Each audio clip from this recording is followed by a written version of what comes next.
जय माता दी।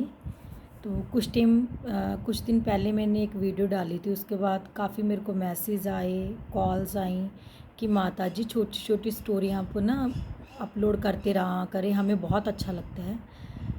तो मैंने सोचा अगर मेरी छोटी छोटी ऐसी बातें करने से किसी का मन चेंज होता है, किसी को अच्छा लगता है, तो मुझे डालनी चाहिए। तो मैं आज एक छोटी सी स्टोरी लेके आई हूँ। तो चाह रही हूँ कि वो स्टोरी सुन के सबके मन में कुछ ना कुछ अच्छे भाव ही आएंगे। तो एक पुराने टाइम की बात सुना रही हूँ मैं, बहुत पुराने टाइम की, जब ऋषि मुनि जंगलों में भक्ति करते होते थे, तब उस टाइम की ये बात है। तो वो भक्ति कर रहे थे, वो अपनी भक्ति में इतने लीन, इतनी सर्दी, उनका दुबला पतला शरीर। तो एक ब्राह्मण जा रहे थे, उन्होंने देखा कि ऋषि मुनि जी अपनी भक्ति में कितने लीन हैं और कितनी सर्दी है। तो ऐसे तो इनकी तबीयत ख़राब हो जाएगी, उन्होंने, उनके मन के भाव थे ऐसे। तो वो बाज़ार गए और उनके लिए कंबल लेके आए, एक निस्वार्थ भावना से उनको कंबल देना चाहे अपनी तरफ से उनकी सर्दी दूर करने के लिए। तो वो उनके, जब उन्होंने देखा कि वे तो अभी भी भक्ति में लीन है, तो उन्होंने सोचा कि इनको मैं डिस्टर्ब नहीं करता, उठाता नहीं हूँ, कंबल पास में रख के चला जाता हूँ, जब ये उठेंगे तो ये ले लेंगे कंबल। ऐसा उनका भाव था। ऐसी सेवा की, वो चले गए अपना। और इतने में दूसरी तरफ से एक चोर था, बहुत शातिर। वो चोर आया, उसने देखा कितना खूबसूरत कंबल है और ऋषि जी तो अपनी भक्ति में लीन है, तो क्यों ना मैं ये कंबल उठा लूँ। उसने चोरी की, वो कंबल उठाया और चल दिया। अब ब्राह्मण जी भी रास्ते में जा रहे थे, तो रास्ते में अब जहाँ उन्होंने जाना था वो नज़दीक से पहुँच गए, तो उन्होंने पेड़ देखा, कितना बड़ा पेड़ है, तो मैं तो थोड़ी देर रेस्ट कर लेता हूँ, इसकी छाँव के नीचे सो जाता हूँ।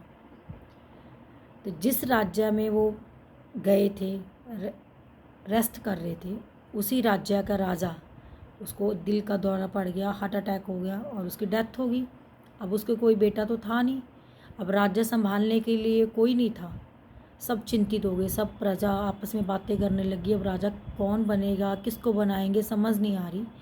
तो एक मंत्री थे, बहुत सूझवान मंत्री थे, उन्होंने कहा कि जो हाथी है, राजा जी का हाथी है, वो बहुत चतुर है, बहुत समझदार है, उसके सूंड में माला डाल देते हैं और जिसके गले में उसने माला डाल दी, हम उसको राजा मान लेंगे अपना और वो अपनी प्रजा को चलाएगा।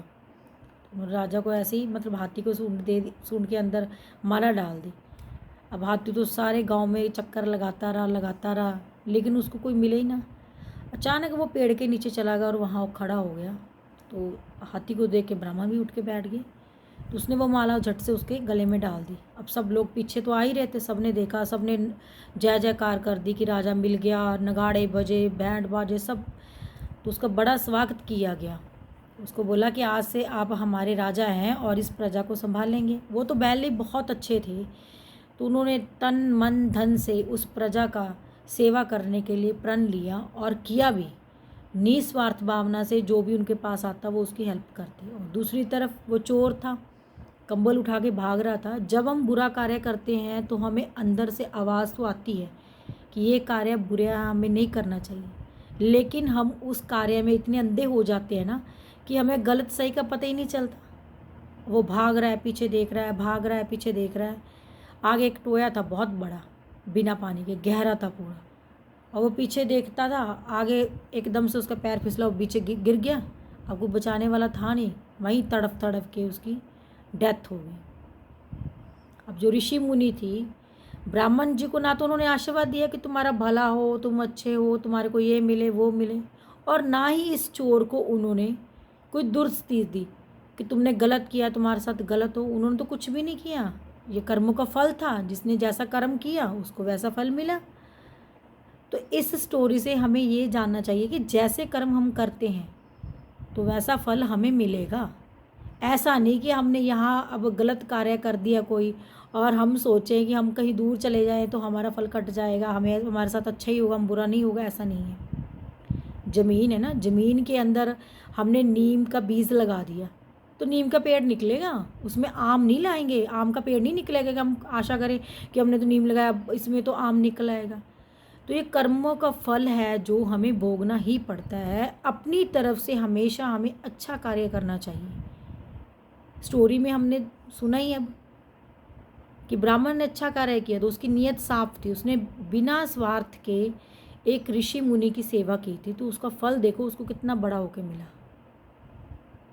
तो इसलिए हमेशा हमें अच्छे कार्य करते रहना चाहिए। आशा करती हूँ इस स्टोरी को सुन के जो हमारे मन में है कि हम आत्मा की आवाज़ ज़रूर सुना करें। हमारी आत्मा जो हमें आवाज़ देती है, ये सही है, ये गलत है। आवाज़ आती है लेकिन हम मानते नहीं हैं, उस टाइम पे हम उसको इग्नोर कर देते हैं। तो लेकिन अपनी आत्मा की आवाज़ सुने और बिना स्वार्थ के हर किसी की हेल्प करें और अच्छा कार्य करें। जय माता।